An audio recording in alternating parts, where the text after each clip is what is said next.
My name is Maitreya and welcome back to the Pink Paradox. I'm joined today by a local member of Parliament for Box Hill. Paul, would you like to introduce yourself? Hi, I'm Paul Hamer. I'm the state member for Box Hill.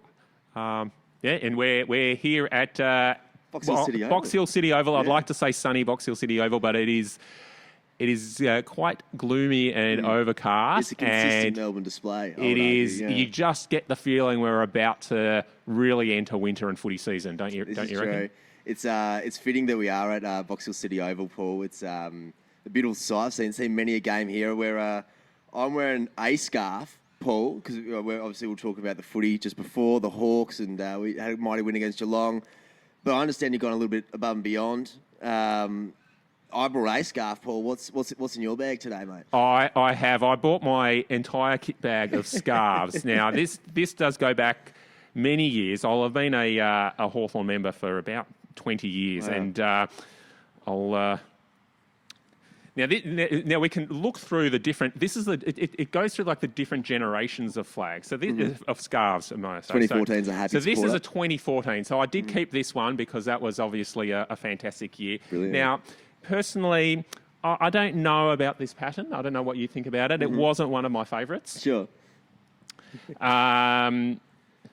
This made it a 2020 scarf. Now didn't see too many MCGs. You can see it's pretty clean. It didn't see too many days of anger. And now what year How many is that years one? You say you've been? Over 20. You've been a member. Well, we can work it out because this is the 2008 scarf. Yeah. Now this is a special scarf. Yeah. It is the classic scarf. It just no real embellishments. And then so you can see a member for 3 years in 2008. So what? 05. 2005. Yeah. So 17, 18 years. So I guess it's a slightly embarrassing, but I'm actually have been a member of Hawthorn longer than I've been a member of the Labor Party. Yeah, so, right. I joined the Labor Party in 2006 and I joined the Hawthorn Footy Club in 2005, so you can see where my priorities lay. You haven't given up on Hawthorn yet, and I suppose that's a good ring for politics, mate. I did want to ask you a little bit about politics, Paul. Let's go back a little bit first. But this is my favourite. This is the old. It's similar to the one that you've got. Yeah, now, I've got like the 07 edition, maybe I 06. think this version was given to me by my great uncle. Would have been probably back in the late 80s or 90s, I think. Got some from memory. So it is the old style, and it's the one that it is the one that I always wear to the footy. Yeah, really. These ones usually stay in the cupboard. They've got some special memories, but this one is the this is the pride and joy. So we will mate, don it. Put it on. It's a happy Monday. I would have worn this regardless. Should we have lost yesterday? I thought, after Ned Reeves went down, I thought we were pretty screwed, to be honest. But we're a happy team on a Tuesday gloomy morning in Box Hill. Absolutely. Yeah. After it's always a good day when you've the day after you beat the Cats. Every time. I wanted to ask you, Paul, if we go back a little bit about, tell me a little bit about yourself, just growing up, whereabouts you grew up, and how you made that transition into politics. You talked to me a little bit before the podcast about your university, but talk to me, a little bit about growing up for yourself and how that transition to politics was made. Yeah, no, terrific. So I grew up in North Balwyn. I lived most of my life out this way. Went to local government school for primary school, and then I went to Mount Scopus in Burwood for secondary school. Then I went and studied engineering at Melbourne Uni. I always had an interest in politics without really getting involved, and as I said, I joined the Labor Party in 2006 really because I wanted to stop shouting at the television and not be angry at the world around me about what I thought could be done or should be done differently. So I signed up, and really just to volunteer and help out and be part of what I saw as a movement for change, because at that stage John Howard had been Prime Minister for 10 years, and I thought we needed a change, and I thought, well, what better way than be part of that and help bring about that change in my own small way. I don't think at that stage I sort of really envisaged that 12 years later I'd be elected, and that could be the start of another story. Yeah, no, it's so you get in and you're volunteering. How does the scope of responsibility gradually build for you, and how does it become a conversation around, hang on, maybe I should run and maybe I should go try to be elected as you successfully did? Well, I find the Labor Party, and this would apply to all political parties and really all organisations, all voluntary organisations, you put in as much as you want, as much as or as little as you want, and based on what you want to get out of it. Sure. And I think in my early days, I was still sort of working it out, how to get involved, because I didn't come from a particularly political family. We'd talk about politics, but we weren't, no one else, my family still hasn't joined a political party. So that's interesting. I was sort of exploring and understanding as I went along. And as the time went on, I felt that I had more time to give and wanted to give more time. So I got more involved, still all in a voluntary capacity, but I joined some policy committees and met some more people who were involved in the party, got more involved in election campaigns. And I suppose in around sort of the mid-2010s, I guess, I started to think that I might be interested in putting my name up for as a candidate. Right. And so putting your name up as a candidate, and is a particular process in how you decide which electorate you want to represent, or is it? This is coming from someone who doesn't know heaps about it right now. How and why Box Hill, and then what was the experience like running and getting elected for Box Hill? Yeah, so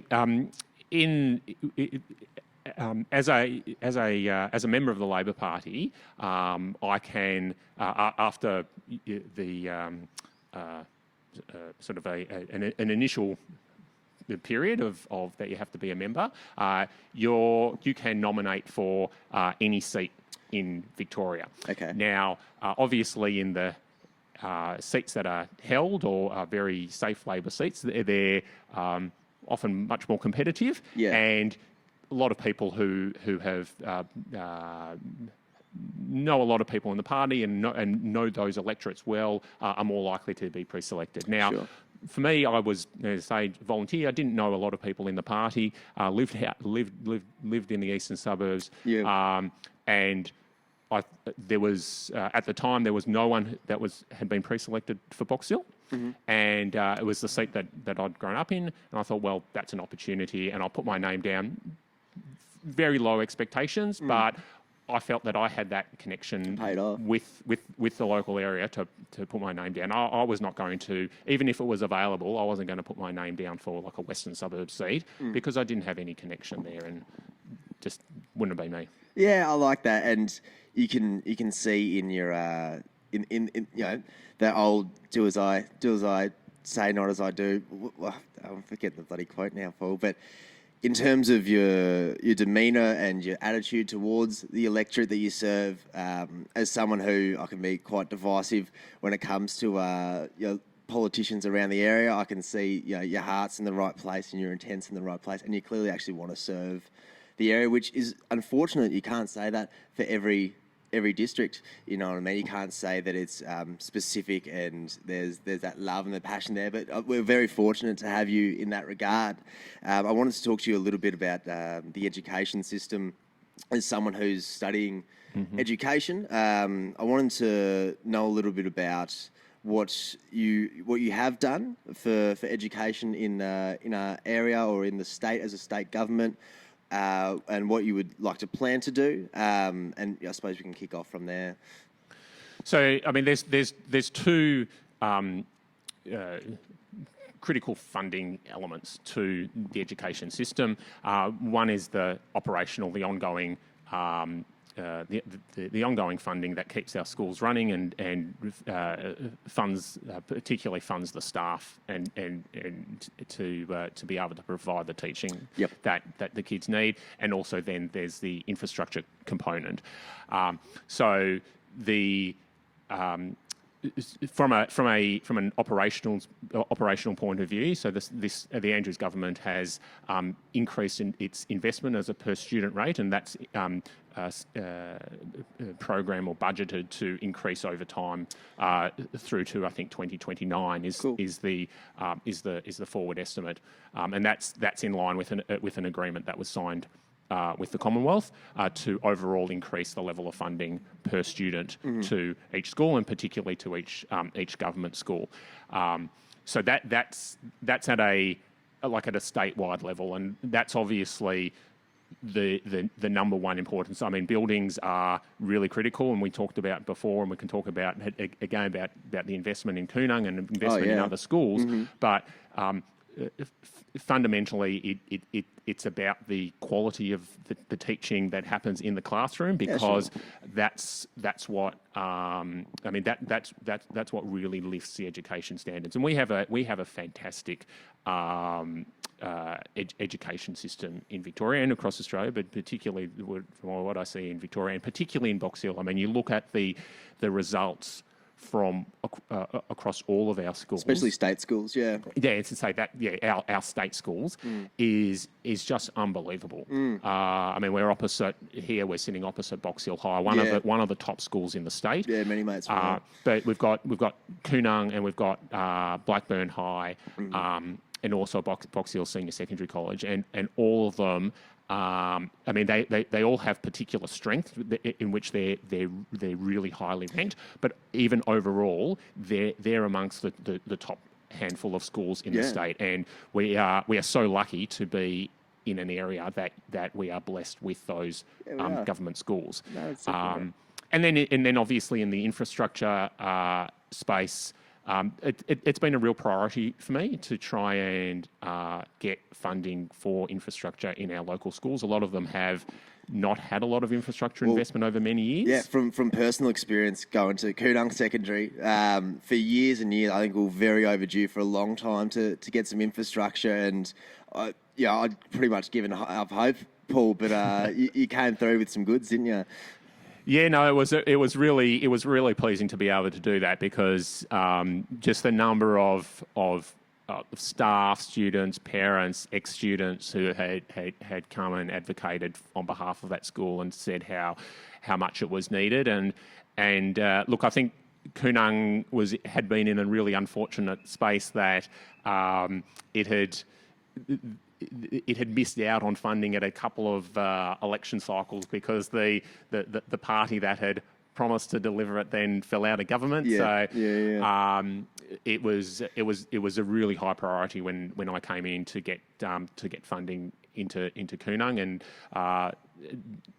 the new facility, I think it will be ready for classes next week, and it is looking fantastic. So the students, I think it will be the 7s to 9s that will be using it, and they'll be absolutely wrapped. I think all of the students will want to try and have a class scheduled in there, because it's looking so good. And we talked about before, when it comes to there's the way you make your education, there's the quality that you're taught, like you said, but then there's the environment that you're in, and that makes up so much of a learner's experience in a classroom. And to see my old school get the recognition I reckon it deserves, it's rewarding, and it's and you wish that upon everyone in the electorate. And, you do, and I think it's also really important in our electorate, because I think that there are many people in our electorate who do have a choice, who might have a choice, particularly in secondary school. They might have a choice between sending their children to a private school or sending them to a government school. And the quality of education is obviously very high at the government school. But some people on first appearances, it doesn't have perhaps the breadth of facilities that some of the independent schools do, and just having those fresh looking facilities that are, it makes it appealing for prospective parents can be really, really important when you're weighing up options. So. No, you're exactly right, Paul. No, well answered indeed. I did want to know a little bit about, and this is, I don't know heaps. I'm just going to kind of ramble, and we're going to see where we get. But I want to talk about I get a bit of a knee-jerk reaction when you say the word 2020, right? I want to talk about, so socially within Victoria, the social fabric of Victoria we saw, and unprecedented seems to happen, the word once in a lifetime seems to happen a lot these days, Paul. But socially in Victoria, we saw a very divided narrative, right? Now we're in 2022, election, we can talk about election coming up a bit later, but I reckon now that the footy's back and a few other things are open, I can see a little bit of rebirth within the social fabrics of Victoria. But what's it like where you have so many people who are so emotionally invested in politics right now? What's the challenges like for the Labor Party, but just trying to connect Victoria and stitch it back up and make it give some more social cohesion, which I think is one of our strengths normally. How's the experience of 2020 been? But what's the plan moving forward in terms of getting all of Victoria back on side?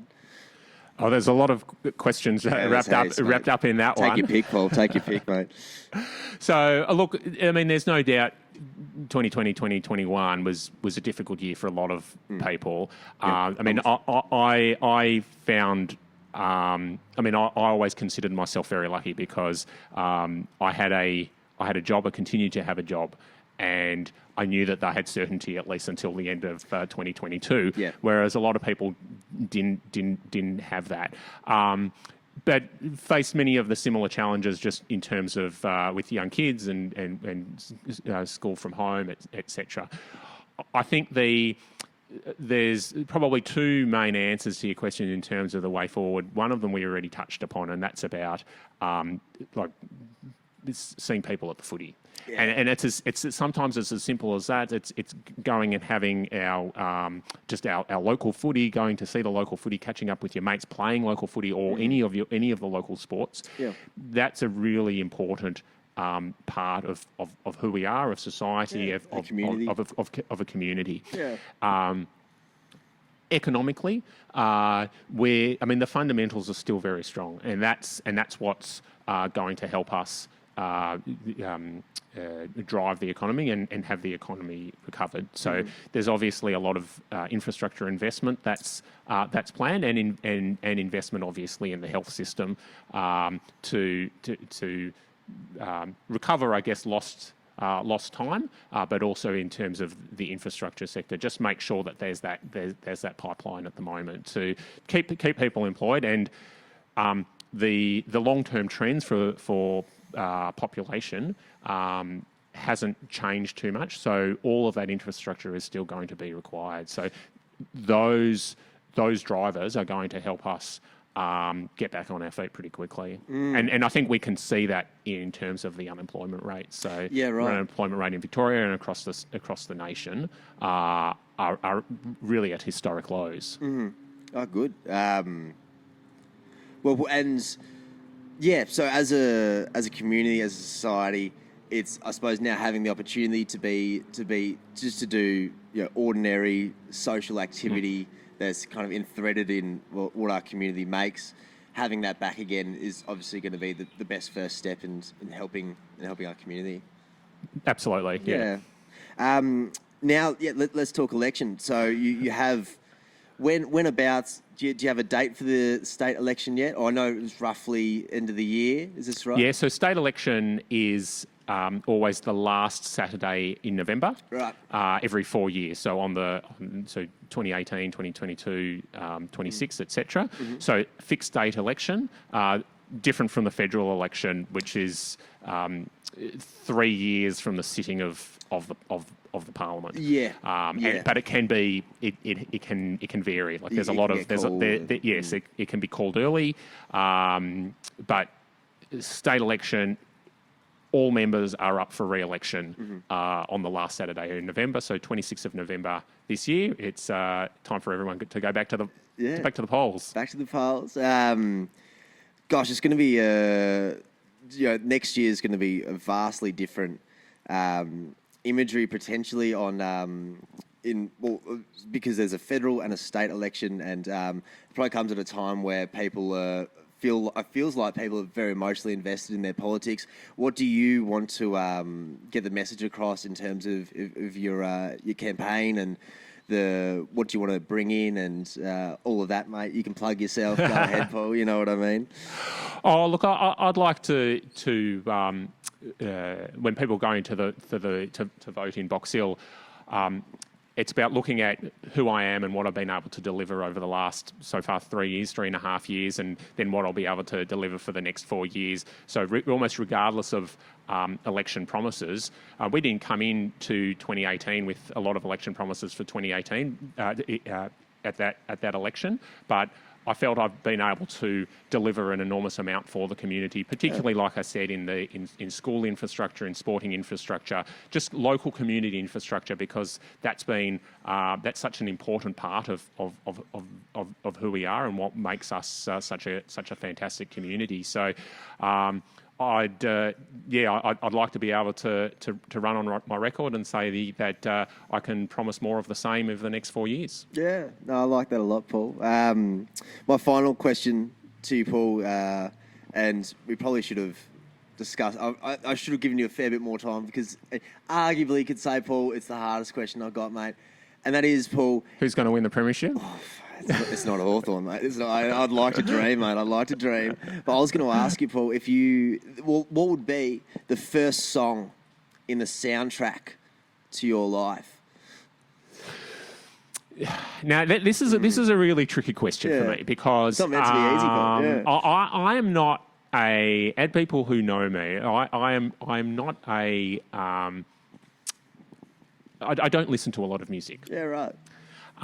It's interesting, because I actually learnt piano for 10 years, so I had some musical training, but maybe I turned away from it, and it's just not something I do. But there is a particular song that I often come back to it, and it's I think the name's Tub Thumping by Chumbawamba. Tub Thumping. Tub Thumping. I think that was the name of the song, but the chorus was I get knocked down, I get up again. You probably heard that one. Yeah. Old song, classic, yeah. 90s song, would have been probably about when I was 19 or 20. Yeah, or a little bit of Australiana attached to it, I reckon, as well. Yeah. Yeah, I think they were Brits, but we're very culturally entwined. Now, I think that there were some references in there to the references there were more probably to the drinking culture, which I'm also not a very big drinker. Yeah, right. So, but I just the idea of is, like you say, getting knocked down, taking some hits, and not necessarily physically, but just even in life, you always go up and down. Yeah. And just brush yourself off and get up and try and face the new day again, and with some level of positivity. And I sort of feel that I try to live my life without regrets, and I think that's one of the reasons that I did put my hand down, because I put my hand up for politics, because I felt that it'd be something that I'd always regret if I didn't do it. Yeah. So I feel that those lyrics have some resonance. I tend to agree. I think it's fitting that we're at Box Hill City Oval. In terms of a metaphor, you could. Very easy to use terminology for footy, but down, knocked up. Cricket's even better, I reckon. Yeah. But I think it's a testament to your character, and it's a testament to what you want to bring to this electorate, Paul. And mate, I just want to say thank you for coming on the podcast. Thank you very much. Thanks for the invite. Brilliant.